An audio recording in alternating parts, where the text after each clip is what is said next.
Nagsimula ang palabas sa isang bilyonaryo at philanthropist na nagngangalang Richard Rich. Inaanunsyo niya ang kapanganakan ng kanyang anak na pinangalanang Richie. Isinasalaysay ng loyal na butler ni Richie na si Herbert Codberry ang panahon ng kanyang pagkabata. Sa sandaling siya ay ipinanganak, siya ang tinaguriang pinakamayamang anak sa buong mundo. Nabanggit ng tagapagsalaysay na sa kabila ng pagpapatakbo ng isang malaking imperyo ng negosyo, naglalaan pa rin ng oras si Richard sa kanyang anak. Mapapansin ang pagkahilig ni Richie sa baseball buhat sa kanyang pagkabata. Pagkaraan ng ilang panahon nang siya ay naging isang teenager, siya ay nakikipaglaro sa mga tagasunod sa kanyang malawak na bakuran. Kahit na nasa kanya na ang lahat ng anumang hilingin niya, wala siyang kalarong mga kaibigan. Sa isang reopening ng United Tools Factory, pinapunta ni Richard ang kanyang anak dahil mayroon siyang mas importanteng business trip. Ang pabrikang ito ay nagawang isalba ni Richard mula sa bankruptcy. Nakarating si Richie doon kasama ang butler na si Herbert at tumutugon sa karamihan. Habang si Richie ay nasa entablado, napansin niya ang ilang mga bata na naglalaro ng baseball sa malapit na field. Sinubukan niyang pumunta doon ngunit pinigilan siya ng kanyang striktong bodyguard na si Ferguson. Nakialam si Herbert at binanggit sa bata na mayroon itong abalang schedule. Nagbigay din siya ng babala kay Ferguson tungkol sa pisikal na pagtrato kay Richie. Habang si Richie ay nasa helicopter, nakatingin siya sa mga bata at napagtanto na mayroong kulang sa kanyang buhay na hindi mabibili ng salapi. Sunod na eksena, si Richard ay nakauwi na mula sa kanyang isang linggong business trip. Pinupuna niya ang iskultura ng pamilya na ginawa sa kalapit na bundok. Ilang sandali pa ay nilapitan siya ni Richie, at masaya ang ama na muling makita ang anak. Sinusubukan ni Richie na sabihin ang tungkol sa mga batang nakita niya na naglalaro ng baseball ngunit hindi pinansin ni Richard dahil masyadong abala ito sa kanyang trabaho. Pagkatapos ay hiniling ni Richie sa kanyang ina na si Regina kung maaari niyang yayain ang kanyang mga kaibigan. Pumayag ang kanyang ina ngunit sa isang kondisyon, maaari lamang niyang yayain ang kanyang mga kaibigan sa paaralan. Dahil dito ay naiinis si Richie sapagkat galit siya sa kanyang mga kaklase. Kasunod nito ay ipinaalam ni Herbert ang tungkol sa oras ng kanyang chemistry class sa ilalim ni Professor Kinbin. Sa loob ng chemistry lab, ipinakita ni Professor Kinbin ang kanyang pinakabagong imbensyon kay Richie. Hinayaan niya ang bata na maglaro gamit ang robot at bee na nabuo niya pagkatapos mamuhunan ng milyong-milyong dolyar. Aksidenteng tumama kay Herbert ang robot na bubuyog at agad na dinurog sa ilang segundo lamang. Dahil dito ay nagalit si Kinbin at hinabol si Richie palabas ng laboratorio. Sa gabi, ipinakita si Lawrence Van Doe, isang kurakot na chief financial officer ng mayamang industriya. Bumisita siya kay Richard para sa isang business meeting. Habang ito ay nagmumungkahi tungkol sa pag-upgrade ng security system, nalaman niya na ang yaman ng pamilya ay nakaimbak sa vault ng pamilya. Pagkatapos ng pagpupulong ay nakipagsabuatan si Lawrence Van Doe kay Ferguson para sa planong atakihin ang pamilyang Rich at agawin ang kanilang posisyon. Sa paaralan, sinisikap ni Richie na hikayatin ang kanyang mga kaibigan na pumunta sa kanyang lugar, ngunit walang sino man ang interesado dito dahil ang iniisip nilang lahat ay tungkol lamang sa pera. Sa daan pa uwi, umiwas si Richie sa kanyang abalang schedule. Hiniling niya sa driver na ihatid ito malapit sa United Tools Factory kung saan niya nakita ang mga batang naglalaro ng baseball.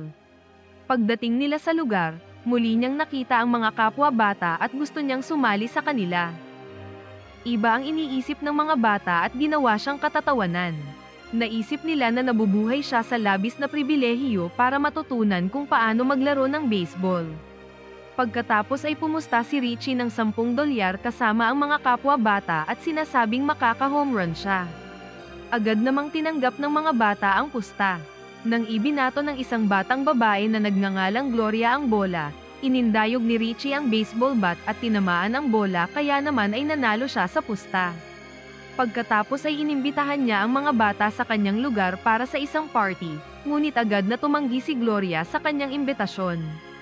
Kalaunan, nang kinukuha ni Richard si Richie para bisitahin si Queen Elizabeth sa kanyang kaarawan, nagplano si Ferguson na magtanim ng bomba sa eroplano na sasakyan ng pamilya. Napansin ni Regina na tila malungkot si Richie kaya tinanong niya si Herbert tungkol sa dahilan. Matapos malaman na ayaw ni Richie ng mga marangyang paglalakbay, hinayaan niyang manatili ito sa mansion at tamasahin ang katapusan ng linggo habang sila ay nasa biyahe.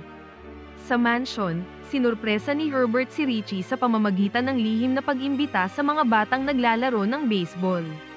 Agad na namangha ang mga bata sa mansion ng pamilyang Rich. Sila ay nakipaglaro kasama si Richie, at nagawa din ni Richie na pamahalaan ang McDonald's sa loob ng kanyang mansion para sa kanyang mga kaibigan. Samantala, sinasamahan ni Herbert ang ina ni Gloria na si Diane. Unti-unting nagugustuhan ng mga bata si Richie matapos siyang makasama ng isang araw. Habang nasa biyahe ang mag-asawa para bisitahin ang Reyna, si Richard ay naghahangad ng tsokolate kaya nagsimulang maghanap sa loob ng eroplano. Kinuha niya ang isang gadget na nilikha ni Kinbin at iniskan ang mga regalo para sa Reyna upang mahanap ang mga tsokolate. Di sinasadyang natagpuan ng gadget ang isang detonator na nakabalot sa loob ng isang regalo. Nang napagtanto ng mag-asawa kung ano ito, agad na hinagis ni Richard ang bomba palabas ng eroplano. Gayunpaman ay nahagip ang likuraang bahagi ng eroplano mula sa pagsabog ng bomba. Dahil dito ay nagsimulang bumulusok pababa ang eroplano sa karagatan. Habang papaalis na ang mga bata sa mansion, nalaman ni Richie na tinawag ni Herbert ang mga bata sa pangakong magbibigay ng $100 bawat isa. Pagkatapos nilang umalis, ipinaalam ni Herbert kay Richie na ang eroplanong sinakyan ng kanyang mga magulang ay nawawala. Agad namang nagmadaling kumilos ang bata para simulan ang paghahanap sa lokasyon ng kanyang mga magulang sa tulong ng kanilang personal communication channel Dadlink. Ilang sandali pa, ipinakita sina Richard at Regina na nakaligtas mula sa plane crash at nakasakay sa isang life raft. Hinala ni Regina na ang pambobomba ay pinlano ni Lawrence Vando, kaya naman ay iminungkahi kay Richard na tanggalin ito sa kanyang trabaho. Sinabi din ng mag-asawa na kailangan nilang mabuhay para lamang sa kapakanan ng kanilang anak dahil nanganganib ang kanyang buhay ngayon. Sa mansion ng pamilyang Rich, paniniwala ni Vando na ang buong pamilya ay nasawi kaya naman ay pumunta siya sa opisina ni Richard para angkinin ang kanyang posisyon. Sinubukan niyang patakbuhin ang kumpanya bilang pinuno ng mayamang korporasyon, at sinimulan niya ito sa pamamagitan ng pagkansela sa mga charity contribution na ginawa ng pamilyang Rich. Una sa lahat, inalis niya ang ginawang charity sa United Tools Factory. Bilang resulta ay natanggal ang ilang empleyado ng pabrika. Pagkatapos ay tinawagan ni Gloria si Richie tungkol sa kanseladong charity dahil ang kanyang ina ay isa rin sa empleyado ng pabrika. Matapos malaman ito ni Richie ay nagpas siyang kumilos laban kay Vando. Nakarating siya sa opisina kasama si Herbert at sinabi kay Vando na pansamantalang kukunin niya ang posisyon ng kanyang ama hanggang sa ito ay makabalik.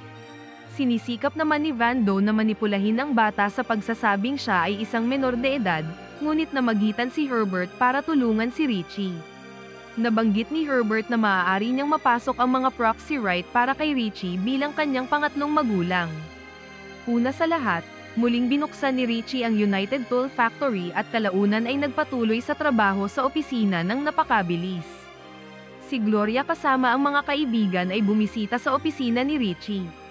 Kinuha sila bilang research and development team para sa produktong Rich Nut Bars. Nagsasawa na si Vando sa mga aktibidad ni Richie kaya sinikap niyang kumbinsihin ang mga board member ngunit siya ay nabigo. Isang araw, ilang opisyal ng mga pulis ang pumasok sa opisina at inaresto si Herbert. Lumabas na na-frame up siya ni Vando bilang suspect sa pagpatay kay Richard at Regina. Matapos arestuhin si Herbert, si Vando ang naging official guardian ni Richie kung saan may karapatan siyang gumawa ng importanteng desisyon sa negosyo. Matapos makuha ang kapangyarihan, pinagtatanggal niya ang mga tapat na tagasunod sa mansion ni Richie, at nagtanim ng mga CCTV camera sa buong paligid para manmanan si Richie. Samantala, narinig ni Kinbin si Vando at Ferguson habang nagpaplanong patayin si Herbert sa loob ng bilangguan. Agad naman niyang ipinaalam kay Richie ang kanilang masamang binabalak, at pagkatapos ay binigyan si Richie ng espesyal na kemikal para ibigay kay Herbert. Ito ay makakatulong kay Herbert para sirain ang mga rehas ng kulungan at makatakas.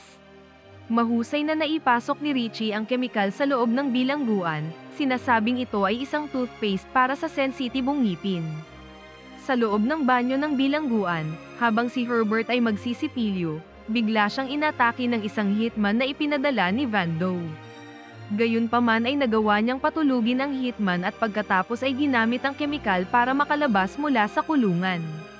Nagkita sina Herbert at Richie sa labas ng bilangguan, at ipinakita ng bata ang pahayagan na nagsasaad na natagpuan na ang wasak na eroplano ngunit walang anumang nakitang mga bangkay.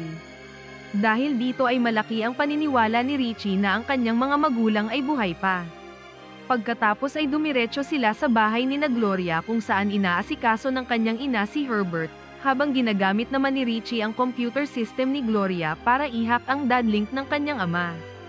Sa ibang lugar, kinuha ni Richard ang hikaw ni Regina para ikabit kasama ang GPS locator para ito ay gumana.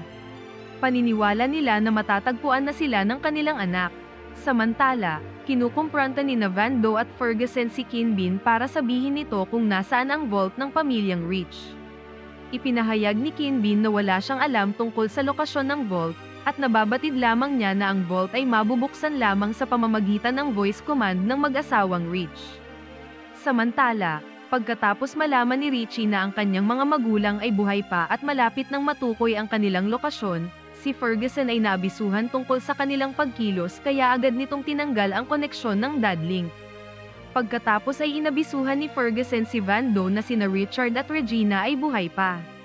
Kalaunan, ang mag-asawa ay nailigtas ni Vando at naibalik sa mansion.